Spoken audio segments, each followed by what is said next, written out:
पुनः एक बार सभी का स्वागत।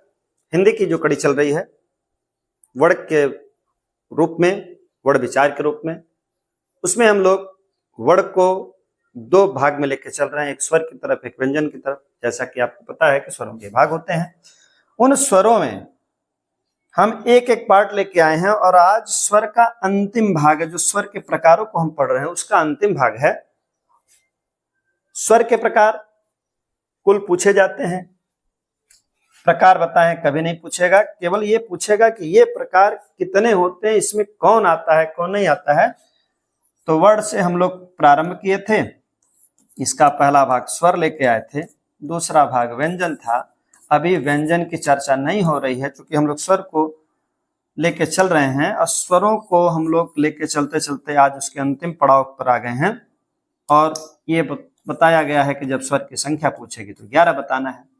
और प्रकारों में कई प्रकार हैं जिनमें हम लोग कुछ प्रकार को पढ़ चुके हैं। पहला प्रकार हम लोग मात्रा के आधार पर देखे हैं, दूसरा प्रकार हम लोग देखे हैं ओष्ठ के आधार पर, तीसरा प्रकार हम लोग देखे हैं जिह्वा के आधार पर, और इसके पहले वाले पार्ट में हम लोग देखे हैं तालु के आधार पर। आज हम लोग देखेंगे अनुनासिकता के आधार पर। और आज हम लोग इनके और पार्ट को लेते हुए स्वर को विदाई दे देंगे यहीं पर।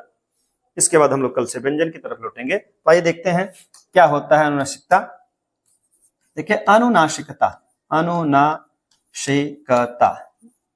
यही है शब्द।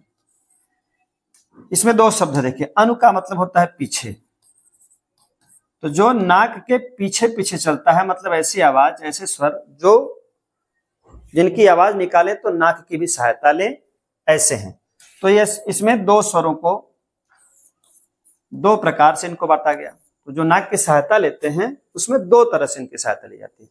एक नाक की सहायता लेते हैं, एक नाक की सहायता नहीं लेते हैं। तो जब नाक की सहायता लेंगे तो उसको बोलेंगे अनुनासिक स्वर। बस इतना याद रखना है। एक का नाम हो जाएगा अनुनासिक स्वर। बस बहुत आसान है। जब नाक की सहायता लेंगे तो अनुनासिक स्वर होगा। वह और आसान भाषा में ये समझिए, उस पर चंद्र बिंदु लगेगा। अगर वहां चंद्र बिंदु लगा है तो मान लीजिए कि वह निश्चित रूप से उस स्वर का नाम क्या होगा, अनुनासिक स्वर। और जिस पर चंद्र बिंदु नहीं लगा होगा, नहीं लगा है, नहीं लगा, क्या नहीं लगा, चंद्र बिंदु, चंद्र बिंदु नहीं लगा। और चंद्र बिंदु नहीं लगा, उसका नाम पड़ता है क्या,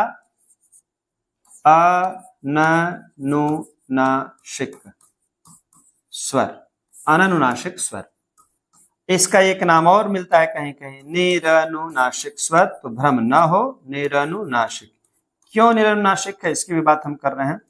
तो प्रकार आप समझ गए होंगे। नासिका के आधार पर स्वरों का विभाजन दो प्रकार से हुआ। एक को बोला जाता है अनुनासिक स्वर, और एक होता है जिस पर चंद्र बिंदु लगेगा उसी का नाम अनुनासिक स्वर होगा।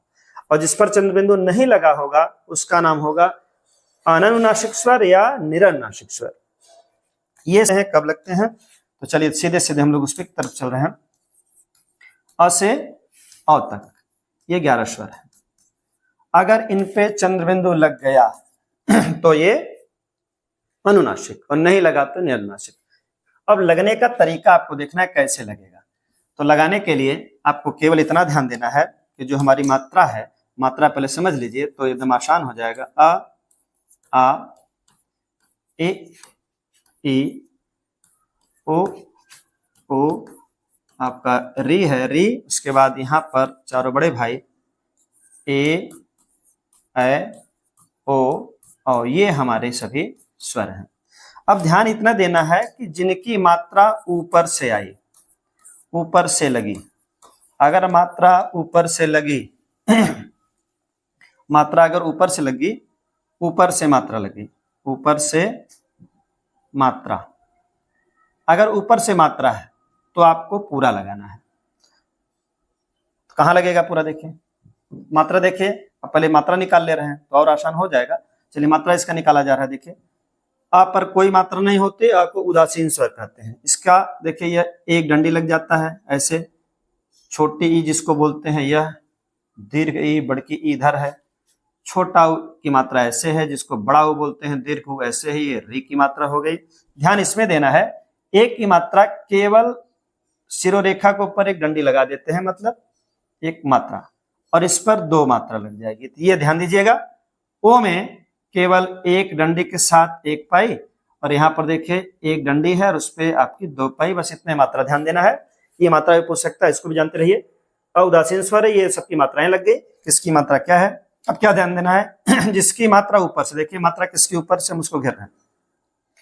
मात्रा देखिए किसकी किसके ऊपर से, देखिए इनकी मात्रा शिरोरेखा के ऊपर है। मात्रा ऊपर से मतलब शिरोरेखा, इसको आप पड़ी पाई बोलते हैं, शिरोरेखा। ये सब व्यंजन में चर्चा होगी इसकी, शिरोरेखा। तो देखिए इसका मतलब यहाँ पर 1 2 और कहाँ देखिए 3 4 5 6, ये 6 है। इनमें क्या लगेगा, ये ऊपर से मात्रा है। अगर ऊपर से मात्रा है तो आपको क्या करना है, केवल बिंदु लगाना है। जब ऊपर से मात्रा है तो केवल आपको क्या लगाना, वहां उस मात्रा के साथ बिंदु लगा देना है। और अगर मात्रा नीचे से है, अगर नीचे मात्रा है या मात्रा नहीं है, मात्रा ऊपर से नहीं है, यह ध्यान दीजिए, मात्रा ऊपर नहीं लगी, मात्रा ऊपर से नहीं है, नहीं है, तो आपको पूरा पूरा चांद और बिंदु दोनों दिखाना है। मतलब क्या है, देखिए जैसे अ पर जब भी लगेगा ऐसे लग जाएगा, आ पर जब भी लगेगा ऐसे लगेगा, ई पर जब भी लगेगा देखिए ऐसे लगेगा, और दीर्घ ई पर भी आप देखिए यहाँ पर इसकी मात्रा इधर से है, केवल इसमें क्या लगेगा, बिंदु के रूप में लगेगा, ऐसे लगेगा। ये समझ गए, जिनकी मात्रा ऊपर से है, अगर इसकी मात्रा ऊपर से चली तो आपको क्या लगा देना है, एक बिंदु लगाना है। अगर मात्रा ऊपर से नहीं लगे, जैसे घूंट लिखा जाता है, घूंट समझ लीजिए, यहीं पर एक उदाहरण भी समझिए। घूंट है तो देखिए घूंट में अगर कोई पूछे कि यह चंद्र बिंदु, तो लगेगा, लेकिन कैसे लगेगा, तो देखिए इसकी मात्रा ऊपर से नहीं है, इसका मतलब इसमें पूरा लगेगी, इसके साथ ये मात्रा पूरी लग गई। लेकिन अगर लोग कहते हैं, एक है शब्द आता है बार बार हमारे वाक्य लिखते समय, है आता है, तो यह है जो लगा है, यह चंद्र बिंदु ही है, यह कहीं से अनुस्वार नहीं है, यह चंद्र बिंदु है, यह अनुस्वार नहीं है। यह याद रहे, यह बार बार भ्रम होता है कि अनुस्वार है, यह अनुस्वार नहीं है, यह चंद्र बिंदु है। नियम यही अनुनासिकता का है कि अगर मात्रा ऊपर से लगी है तो चंद्र बिंदु बिंदु बन जाएगा, और अगर मात्रा नीचे से लगी है तो पूरा पूरा चांद लगेगा। बस इतना आपको ध्यान देना है। तो कौन कौन देखिए कहाँ कहाँ लगेगा, आ, उसके बाद आ जाइए ए ओ, ऊपर चला जाएगा, ओ री यहाँ आ जाएगा, उसके बाद देखिए ए ओ आ। तो देखिए इन जो नीचे हम लिखे हैं सबकी मात्रा ऊपर से लगती है। देखिए यहाँ पर अगर किसी व्यंजन के साथ लगेगी, ऊपर लगेगी, ऊपर से आएगा, ऊपर से आएगा, ऊपर से, सब ऊपर से मात्रा आएंगे। इनके साथ चंद्र बिंदु केवल बिंदु लगेगा, और इनमें जो ऊपर सभी लोग हैं सबकी मात्रा ऊपर से नहीं जाती है, तो इनमें पूरा पूरा क्या लगेगा, चंद्र बिंदु लगेगा। बस इतना ध्यान दीजिएगा, भ्रम न हो। लिखा जाए घर में बच्चे, इसी में समझ लीजिए घर में बच्चे हैं। अगर ये पूछा कोई भैया यहाँ पर क्या लगा है, तो जान लीजिए ये जो लगा है ये चंद्र बिंदु है। क्यों लगा है, क्योंकि ये मात्रा ऊपर से आई है। यहाँ पर क्या है, ये भी चंद्र बिंदु है क्योंकि मात्रा ऊपर से आई है। लेकिन घूंट लिखा गया तो जान लीजिए ये घूंट जो है यह क्या हो जाएगा, यह चंद्र बिंदु, यह भी लगा है लेकिन मात्रा नीचे से आई तो दोनों लग गए, मात्रा ऊपर से आई तो एक लगना है। तो बात स्पष्ट हो गई होगी कि नासिका के आधार पर, अनुनासिकता के आधार पर दो पार्ट किया गया, एक को बोला गया अनुनासिक, एक को निरनुनासिक। अनुनासिक का मतलब है जिसपे चंद्र बिंदु लगेगा, और दूसरा है जिसपे चंद्र बिंदु नहीं लगेगा। अगर नहीं लगा तो सीधे उसका नाम पड़ गया निरनुनासिक। अगर कोई पूछे ई क्या है, ये कैसा है, तो आप इसको कह देंगे यह क्या है, निरनुनासिक, चूंकि कहीं चंद्र बिंदु लगा ही नहीं। और लेकिन अगर लग गया, जिससे अभी बताए हैं कि मात्रा के साथ बता दिया आपको, में है और घूंट है, तो दोनों में क्या है, दोनों में चंद्र बिंदु, यहाँ पर भी है यहाँ पर भी। ध्यान इतना देना है, मात्रा अगर ऊपर से गई तो बिंदु, मात्रा अगर ऊपर से नहीं गई तो चंद्र बिंदु।